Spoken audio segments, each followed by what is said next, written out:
88வது பக்கத்திலே சொல்கிறார்கள். இதோ உங்கள் முன்னிலையிலே நான் காட்டுகின்றேன். நாளை மறுநாளுக்கிலே காட்டவிருக்கின்றேன். 88வது பக்கத்திலே சொல்கிறார்கள். வைத்தியன் அரபியார்கள் வைத்தியன் அரபியை மாபெரும் இஸ்லாமிய தத்துவ ஞானி என்றும் பின்பற்றப்பட வேண்டிய மாற்றங்களும் அகில இலங்கை உலமா சபை அவருடைய பத்வாவிலே எழுதியிருக்கின்றது. அந்த பெரும் ஞானி என்ன சொல்கிறார் தெரியுமா? வலில் வாஹிர் ரஹ்மான் ஜி குல்லி மௌனின் மினல் சுவரி மா யஸ்வாஹு மா ஹுவ. இறைவனுக்கு நம்முடைய கண்ணுக்கு தென்படக்கூடிய உருவங்களும் அவனுடைய உருவம்தான். எங்களுடைய கண்ணுக்கு தெரியாமல் இருக்கின்றன, அவைகளும் அவனுடைய உருவம் தான்.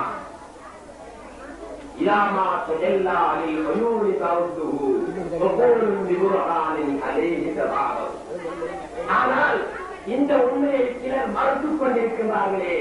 வைத்தியன் அவர்களுடைய காலத்தில் இந்த உண்மை மறுக்கப்பட்டிருக்கிறது, இது நிராகரிக்கப்பட்டிருக்கிறது. அதனால் அதையும் சேர்த்தே அந்த வைத்தியன் ஆரம்பிய இயக்கம் என்ற நூலில் 88வது பக்கத்திலே தெளிவாக சொல்லியிருக்கிறார். அது மட்டுமல்ல, இன்னும் அதே கருத்தை எல்லாமாய் வெளியாக இருப்பவன் அவன்தான், அவனை தவிர ஒன்றுமே இல்லை என்ற கருத்தை அல்-இன்சானுல் காமில் என்ற நூலில் இமாம் அப்துல் கரீம் ஜீலி ரஹ்மத்துல்லாஹி அலைஹி அவர்கள் கூறுகிறார்கள். அப்துல் கரீம் ஜீலி என்றால் உலமா சபை மட்டுமல்ல, அகில உலகமே அவர்களை இமாம் ஏற்றுக்கொண்டிருக்கிறது. அப்படியான இமாம் அவர்கள் அல்-இன்சானுல் காமில் என்ற தங்களுடைய நூல் முதலாவது பாகம் 36வது பக்கத்திலே இதோ எழுதி காட்டுகிறார்கள். அல்-பாபுல் ஆதி ஆசாரதி தக்வி, 11ஆம் பாடம், இறைவனுக்கு உருவம் உண்டு என்ற பாடம். பாடமே போட்டிருக்கிறார்கள். பகுத்தறிவற்றவர்களுக்கு புரியவில்லை, சிந்தனையற்றவர்களுக்கு தெரியவில்லை. அவர்கள் மனக்கண் மட்டும் கூடாதவில்லை, வெளிக்கண்ணும் கூடாது இருக்கிறது என்றுதான் நான் இருக்கிறேன். காரணம், வெளிக்கண்ணால் ஒருவருக்கு திறந்திருக்குமானால் கிதாபிலே, அச்சிலே, கருத்த மையிலே எழுதப்பட்டிருப்பது கண்ணுக்கு தெரியவில்லையா? அப்படியானால் மனக்கண் மட்டுமல்ல, வெளிக்கண் கூடனாய் இருந்தால் தான் இது புரியாமல். இதோ உங்கள் மத்தியிலே நான் காட்டுகிறேன். நாளை மறுநாளும் உங்கள் அவர்களுடைய மத்தியிலே காட்டியிருக்கிறேன். இதில் அல்லாஹ்வுக்கு உருவம் உண்டு என்று 11வது பாடமே போட்டு எழுதியிருக்கிறார்கள் அப்துல் கரீம் ஜீலி ரஹ்மத்துல்லாஹி அலைஹி அவர்கள். அது மட்டுமல்ல, இமாம் அப்துல் வஹாப் ஷாரானி ரஹ்மத்துல்லாஹி அலைஹி அவர்கள் உலமாக்களுடைய பத்வாவை ஏற்றுப்பார்கள். அப்துல் வஹாப் ஷாரானி இமாம் இஸ்லாமிய மாபெரும் தத்துவ ஞானி என்று எழுதியிருக்கிறார்கள். பெரிய இமாம் என்று எழுதியிருக்கிறார்கள். அவர்கள் பின்பற்றப்பட வேண்டியவர்கள் என்று எழுதியிருக்கிறார்கள். அந்த பெரிய ஞானி, அந்த பெரிய இமாம் தங்களுடைய அல்-ஜவாஹிர் வல்-ஜவாஹிர் என்ற நூல் முதலாவது பாகம் 115வது பக்கத்திலே என்ன சொல்கிறார்கள் தெரியுமா? முற்றிலும் எடுத்துக் கொண்டிருக்கின்றது உலமா சபை.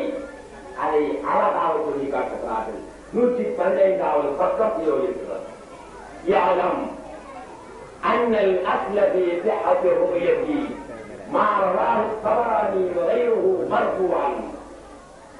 رأيت الليلة ربي في صورة شاب أمرد قطس له وفرة من شعر وفي رجليه نعلان من ذهب الحديد.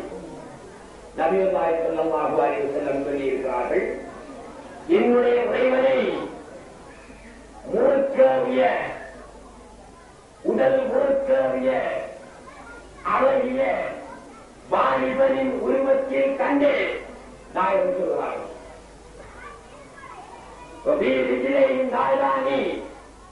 அவருடைய 2 கால்களிலும் 2 தங்க செருப்புக்கள் இருந்தன.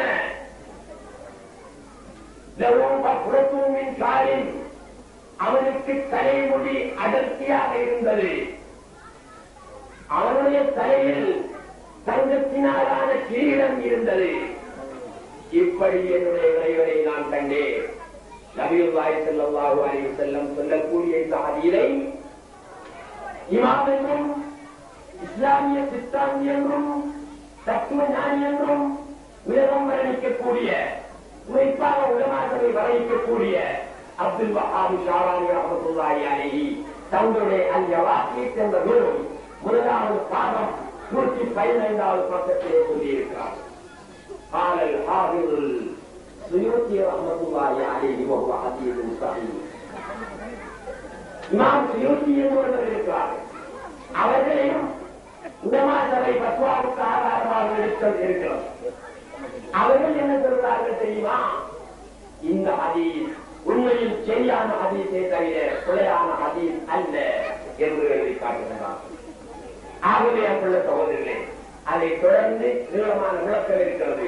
நேரம் யாம் என்ற காரணத்தினால் அதோடு நான் நிறுத்திக் கொள்வதுடன் இப்பொழுது நான் சொல்லியிருக்கிறேன், குர்ஆன் ஆயத்துக்கள் சில, ஹதீஸ்கள் சில, ஒரு சில கிதாபுகளில் இருந்து ஒரு சில ஆதாரங்கள், இவை அனைத்தும் எல்லாம் ஆனே அவனுக்கு உருவம் உண்டு, அவனுக்கு உருவம் இல்லை, இரண்டையும் நம்ப வேண்டும் என்பதையும், கல்லாயும் மலையாயும் மனிதனாயும் மற்றுமுள்ள வஸ்துக்களாயும் அவனேதான் வெளியாகியிருக்கிறான் என்பதற்குமான ஆதாரங்கள் இவை. குர்ஆனுடைய ஆதாரங்கள், ஹதீஸ் தரக்கூடிய ஆதாரங்கள், இமாம்கள் கிதாபுகளிலே தரக்கூடிய ஆதாரங்கள். இப்பொழுது நான் கேள்விப்பட்டேன், கிதாபுகளில் ஆதாரம் எடுக்க மாட்டோம், கிதாபுகளில் காட்டக்கூடிய ஆதாரங்களை பாரம்படுத்த மாட்டோம், குர்ஆனிலும் ஹதீஸிலும் தான் ஆதாரம் காட்ட வேண்டும் என்று சொல்கிறார்களாம் சிலர். சரி, குர்ஆனிலும் ஹதீஸிலும் ஆதாரம் காட்டுவதற்கு நாம் தயார். ஆனால் ஒரு கேள்வி, குர்ஆனும் ஹதீஸும் தானா இந்த இலங்கையிலும் உலகத்திலும் உள்ள அரபு கல்லூரிகளிலே போதிக்கப்படுகிறது? ஒவ்வொரு ஓதுற பிள்ளைகளையும் எவ்வளவு கிதாபு எதற்கு அந்த கிதாபு? குர்ஆன் ஒன்று, ஹதீஸ் என்றாலும் கிதாபு தானே எழுத வேணும். அதுவும் யாரோ இமாமாக எழுதியதுதானே இருக்க வேண்டும்.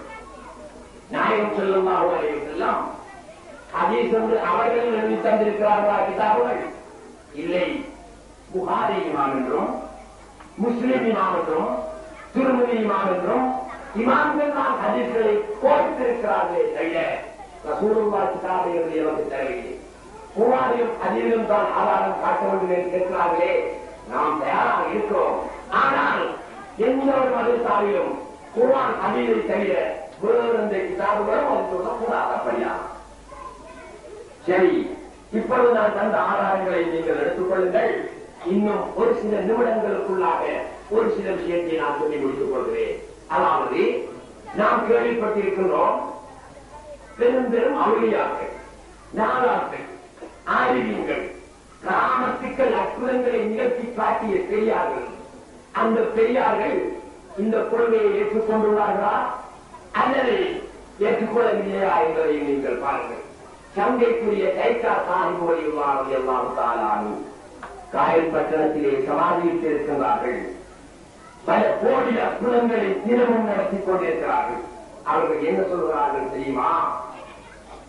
நாட்டம் நீயாகும் நாடுவோனும் நாடப்பட்டோனும் நீயேயாகும், தேட்டம் நீயாகும் தேடுவோனும் தேடப்பட்டோனும் நீயேயாகும், வாட்டம் நீயாகும் மகிழ்ச்சிகளும் வணக்கங்கள் தானும் நீயேயாகும், ஆட்டம் நீயாகும் ஆடுதலும் ஆட நிலையன்றி வேறில்லையே என்று சொல்றார். எல்லாம் நீயே என்றார்கள் பொறுத்தவர். ஆட்டம் நீ, ஆடுவதும் நீ, நாட்டம் நீ, நாடுவதும் நீ, தேட்டம் நீ, தேடுவதும் நீ, வாட்டம் நீ, பாடுவதும் நீ, வணக்கங்கள் நீ, வணங்குவதும் நீ, ஆட்டம் நீ, ஆடுபவரும் நீ, எல்லாம் நீ. யார் சொன்னது? தைக்கா சாஹிப் ரலியல்லாஹு தஆலா அன்ஹு சொன்னார். அவரை முஸ்லிம் என்று சொல்லலாம், முர்த்தத் என்று சொல்லலாம். அவர் யார்? பல கோடி அற்புதங்களை நிகழ்த்திக் கொண்டிருக்கக்கூடிய மாபெரும் கிராமத்துக்களுடைய தைக்கா சாஹிப்பை முர்த்தத் என்று சொல்ல முடியுமா? எந்த உலமாவ முடியும்? எந்த அரசால் முடியும்? அசைக்க முடியாத உண்மையை அசைப்பதற்கு நினைக்கின்றது ஒரு கூட்டம், முடியவே முடியாது. அது மட்டுமல்ல, இன்னும் சொல்கிறார்கள், காணும் சுரூபமெல்லாம் கர்த்தன் மகர் என்று பேணி சுகூது செய்து விளக்கும் நாள் என்னாலோ நீங்கள் காணக்கூடிய வஸ்துக்கள் எல்லாம் இறைவன் தான் என்று கருதி அதிலே இறைவனை காணக்கூடிய நாள் என்னாலோ எப்போது வருமோ என்று கேட்கின்றார்கள் சைக்கா தாய் ஓய்வுள்ளார்கள். எதை உணர்த்தி காட்டுகின்றார்கள்? எல்லாம் அவனே சொல்லுவார்களா இல்லையா? இஸ்லாத்தில் இல்லாத தத்துவத்தையா சொல்லுவார்கள்? அப்படி சொல்லி இருந்தால் ஒரு நாளைக்கு பல கோடி அற்புதங்கள் என்று காயப்பட்டிடத்தில் நடந்து கொண்டிருக்கலாம். இல்லை, அது மட்டுமல்ல, கேள்விப்பட்டிருப்பீர்கள் பீர் முகமது அவர்கள் பீர் முகமது அப்பா என்ற பாடல்கள் கூட வந்திருக்கின்றன. அவர்கள் நூற்றுக்கணக்கான தத்துவ ஞான நூல்களை எழுதியிருக்கிறார்கள். அவர்கள் சில பாடல்களிலே அல்ல, பல பாடல்களிலே இல்லை, அவருடைய நூல் முழுக்க இதே தத்துவத்தையே சொல்லி காட்டுகிறார்கள். எப்படி தெரியுமா? என்ன விதமாக தன்னை அறிவது சிங்கி அது தன்னவன் தாய் தந்தை ஆகி நாம் ஆனது சிங்கா. என்ன விதமாக தன்னை அறிவது சிங்கி தன்னவன் தாய் தந்தை ஆகி நாம் ஆனது சிங்கா. இறைவனை எப்படி அறிய முடியும் என்று கேட்கிறாயா? தாய் தந்தையாய் இருந்தே நாம் ஆக வந்திருக்கிறோம். தாய் தந்தையாக இருந்தவனும் அவனே, நாம வாழ்ந்திருப்பவனும் அவனே. இதை அறிந்தால் அவனை குறித்து கொள்ளலாம். தெளிவாக சொல்லியிருக்கிறான்.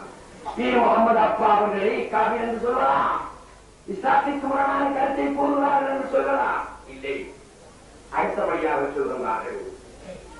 கண்டதும் கேட்டதும் அல்ல, அங்கு கருதி முடிந்த தலங்களும் அல்ல, அண்டமும் பிண்டமும் அல்ல, நல்ல அகார உகார சிகாரமும் அல்ல, மண்டல மூன்றுக்குள் அல்ல, மறை வாத நின்றாலும் வாசியும் அல்ல, அன்றாது எங்கும் நிறைந்து நம்மை ஆளும் ரஹ்மானை கண்டுகொண்டேனே என்று பீர் முகமது அப்பா அவர்கள் தங்களுடைய ஞான ஆனந்த கணிப்பு என்ற நூல் 64ஆம் பக்கத்திலே சொல்லி காட்டுகிறார்கள். மேலும் சொல்லுகின்றார்கள், கண்டதும் கேட்டதும் தானே, அங்கு கருதி முடிந்த தலங்களும் தானே, அண்டமும் பிண்டமும் தானே, நல்லவு அகார உகார சிகாரமும் தானே, மண்டல மூன்றதும் தானே, மறைவாக நின்றாடும் வாசியும் தானே, அன்றாது எங்கும் நிறைந்து நம்மை ஆளும் ரஹ்மானை கண்டுகொண்டேனே. அதாவது எல்லாமாய் வெளியாகி இருப்பவன் அவனே. ஒவ்வொன்றாக சொல்லிக் கொண்டிருக்கிறேன். எல்லாமாய் அவனை வெளியாகி காட்சி எடுத்துக் கொண்டிருக்கிறான் என்று பீர் முகமது அப்பா அவர்கள் சொல்கிறார்கள். அவர்களை காட்டுகிறார் சொல்வது முழுக்கத்தந்தா சொல்வது இஸ்லாத்திற்கு அப்பாற்பட்ட தத்துவத்தை இங்கே கொட்டி காட்டுகிறார்கள். இல்லை, அது மட்டுமல்ல, மத்தன் சாஹிப் அப்பா என்று கேள்விப்பட்டிருந்தீர்கள். அவர்கள் என்ன சொல்கிறார்கள்?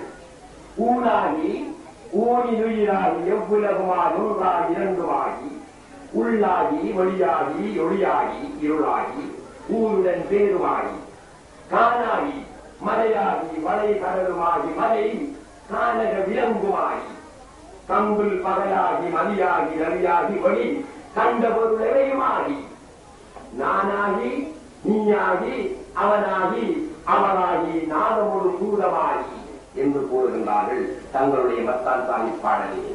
அதாவது நாம் சாப்பிடக்கூடிய உணவாக வந்தவனும் அவனே, அந்த உணவில் இருக்கின்ற சத்தாக வந்தவனும் அவனே, எவ்வுலகுமாய் எல்லா உலகங்களாய் வந்தவனும் அவனே, ஒன்றாய் இரண்டுமாய் ஒன்றாய் இருப்பவனும் அவனே, இரண்டாய் இருப்பவனும் அவனே, இருளாகி இருளாக இருப்பவனும் அவனே, ஒளியாகி ஒளியாகி இருப்பவனும் அவனே, உள்ளாகி ஒளியாகி வெளியாகியும் உள்ளாகியும் இருப்பவனும் அவனே, காணாது. அது மட்டுமல்ல, காடு காடு என்று சொல்கிறோமே, அத்தகைய காடாக இருப்பவன் யார்? அவனேதான் தானாகி காடாக ஆகியவனும் அவனே. மலை கானக விலங்குவாய் மலையாக வந்தவனும் அவனே.